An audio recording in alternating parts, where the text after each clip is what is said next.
Welcome to Tenor Tech, where I solve the problems you didn't even know you had. You start by confirming whether the problem is on your side or the provider. If provider status looks clear, power cycle hardware now. Unplug modem, wait 30 seconds, then unplug router. Plug the modem back in and wait about 2 minutes for full sync, then plug the router back and let it boot.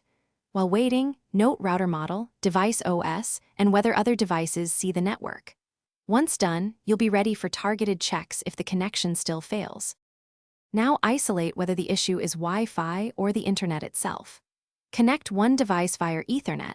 If that works, the router or wireless radios are likely the problem. On wireless devices, toggle the Wi-Fi adapter off and on. Forget and rejoin the SSID to clear cached credentials.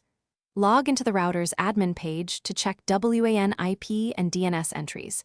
Confirm DHCP is enabled and firmware is to finish. Optimize wireless settings. Try 5 GHz for less interference or change to 4 GHz channel to a less crowded one. Reposition router for better line of sight.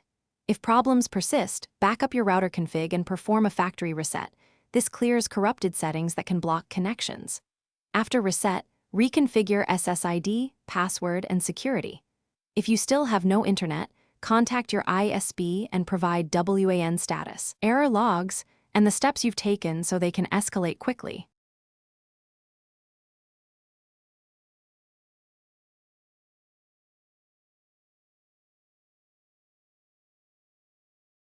Thanks for watching. Subscribe to keep your life in tune.